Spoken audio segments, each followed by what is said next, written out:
So we're here with Krista, and maybe you could explain exactly where we are and what's going on. So right now we are at the Eli Jackson Cemetery, which is where we've made our village, the Yalui Village, to help protect these ancestors that are projected to be bulldozed over by the border wall.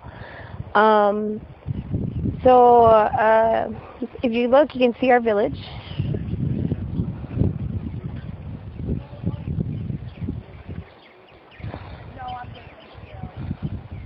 And at some point, will we get traditional structures here? Eventually, yes. We're trying to set up to be self-sustaining village. And all we're doing is we're on the other side of the cemetery that is projected to be bulldozed by the border wall. If you walk this way... Now, what kind of permission... Now, this is why they repealed some of those acts, the NAGPRA, and so that they can do this with impunity. Yes. What's the age of these? I saw a sign that went back to like Civil War or something. Yes, we have, I think the oldest one's about 1829, 1824 is the oldest one that we have marked. There are a lot of unmarked graves because when we first the family first asked us to come out here to protect these ancestors out here, this was nothing but covered with grass, and we've been able to maintain and keep it clean and clear it out so we could see all the rest of the stones that had been covered with just dirt and grass. That, you know, it wasn't a really well kept up cemetery because some of these ancestors had been forgotten. So I think the oldest one is about 1824, 1829 is the oldest cemetery in this one. It's also a veteran cemetery. There are a lot of World War II veterans, World War I veterans buried in this cemetery. And who are we speaking with? My name is Krista Mencias. And what is your organizational relationship? The Carrizo Come Crudo Tribe of Texas. And what is their historic significance in this particular location? So we're about 3.5 to 4 miles away from the Rio Grande River. A lot of this area was where we had settlements, so our villages were along these parts that were near the river. Again, we do have family members that are buried in the cemetery as well. So that's all we're doing is trying to protect our ancestors so they're not forgotten anymore. You said 3 or 4 miles? Yes, 3 or 4 miles. So the wall is going to be 3 or 4 miles from the river? And the river is south, so it's this way.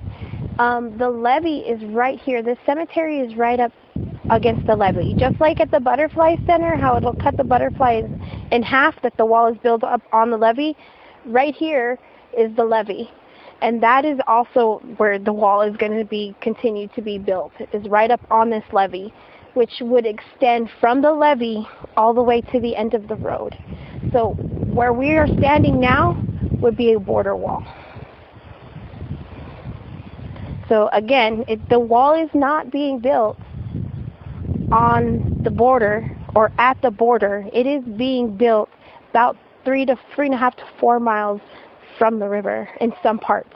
So it almost looks like they've engineered it for a pipeline and then put the wall on top as a smoke screen. So, of course, all this land would be, on this side of the wall would be no man's land where they could build pipelines. We can't get through it because we'll be on the other side of the wall. Okay, so let's go ahead and walk to the cemetery. I'll just keep them over there. Okay.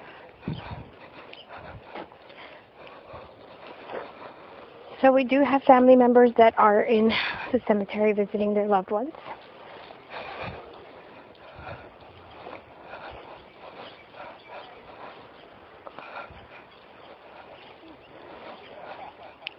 And this is a relatively small community. Yes. Are most of the folks that are buried here of your tribal? Not all of them, but some of them. But, I mean, we shouldn't forget about them either. Well, it also implies that the desecration is going across cultural lines. Yes. Doesn't really matter anymore. So we did put this sign up because we wanted to, when we first got here, mark that there were veterans buried here in the cemetery. And today of all days being Memorial Day, where we remember those that have gone.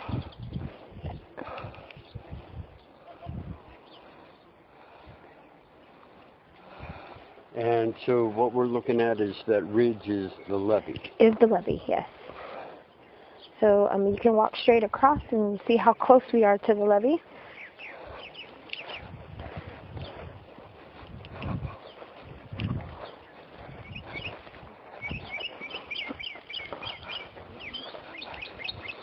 So again, all of this was just really tall grass, and only families that would come visit would just maintain their families. So there's different plots. Yes, that's a family. I think that's the Brewster family part of the cemetery, the one with the fence line.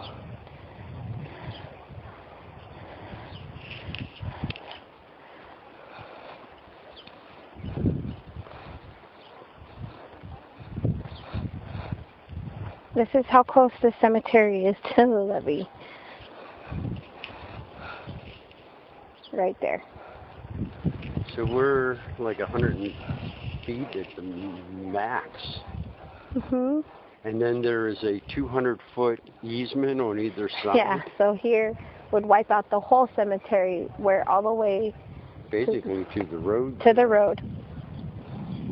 And now what about, that means as well, all of these homes along the way? Everything down the block, all the farmers would lose all their land on this side of the levee. Has there been a computation of how many acres of land, just the personal property, will have been I don't think so. Not that I really know. Domain. And there are a lot of, they say there's about 100 to about 150 graves here, but a lot of them are not marked. Just in this small cemetery. And once again, with the border wall being 2 to 3 miles away from the actual border, wall pipeline, there is a whole lot of land that is going to be lost. If you would think for a minute that a foreign country invaded and took this much acreage, you would think there would be some kind of revolt. And there hasn't been, except us standing here, trying to get our voices heard, trying to protect these ancestors that are here, trying to protect our lands, our sacred sites, our sacred river. It's just a shame that this will be gone. And these families don't even know where they have never told them where they're going to build, if they're going to rebury these bodies. If they were going to even rebury them or just bulldoze Well, right I think over that was the issue with the 28 environmental laws. They were just going to bulldoze over these people. And that's just the thing. It's not right. It's not fair. And, speaking to some of these families, when they leave this world, want to be buried with their relatives. And if this wall happens, they will not be able to do that. They will not be able to be with their grandmothers and grandfathers, their mothers and fathers that are buried in this cemetery and the one just right down the road. And the isolation from the river itself, as you say, the sacred river, that all of humanity will be... It'd be taken from us. That's life. Water is life. And that river has ran through this continent for thousands of years, and it breathes life into the people, brings life into the land, and now life will be taken from us. Again, another genocide that we're going to be that we've tried to fight.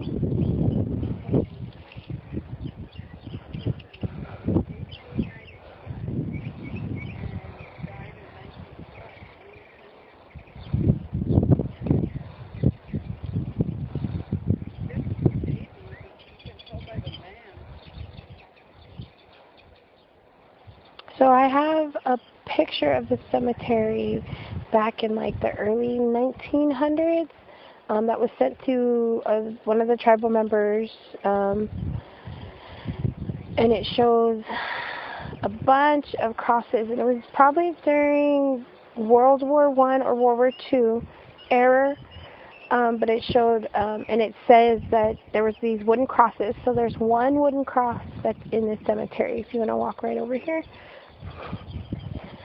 So the picture that was sent to us, there's only one wooden cross, but in the picture, this whole cemetery is full of these wooden crosses, and they says that they were World War II veterans. So there's only one cross left.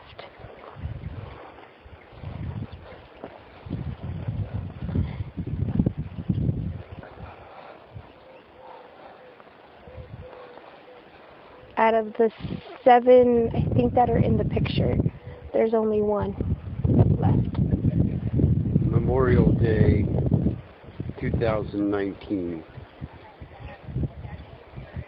And where are we exactly? We're in the Eli Jackson Cemetery in San Juan, Texas,